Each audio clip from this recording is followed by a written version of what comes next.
నా ప్రాణం పోవడం నాకు ఉత్సవం కావాలమ్మా. ఇందులో ఉండి చెయ్యగలిగినంత చేశా.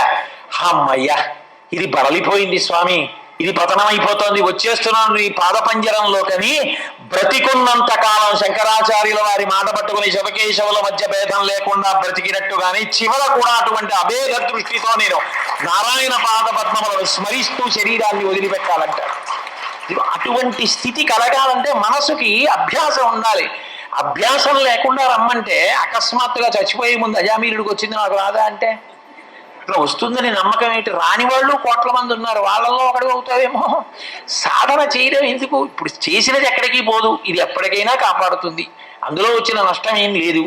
కాబట్టి అట్లా ప్రవర్తించగలిగిన వాడెవడో, ఇప్పుడు ఉన్న విభూతి అశాశ్వతమని గుర్తించగలిగిన వాడెవడో వాడు ఉత్కృష్ట స్థితిని పొందుతున్నాడు. కాబట్టి మోహము, మదము, మాత్సర్యం చివరిది. 6 దుర్గుణములకు 6 విరుగుడు లక్షణాలు. మాత్సర్యము అసూయ. మీరు ఎక్కడికి పారిపోండి దేశంలో 3 రకాల వ్యక్తులు మీకు తటస్థపడుతూనే ఉంటారు.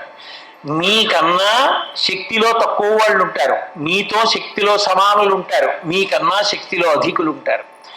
మీకన్నా శక్తిలో అధికులు కనపడగానే ఎంత సాధన చేశారో ఈ స్థితికి రాగలిగారని నువ్వు తల ఉంచి నమస్కరించగలిగితే నీ అంత అదృష్టవంతుడు లేడు.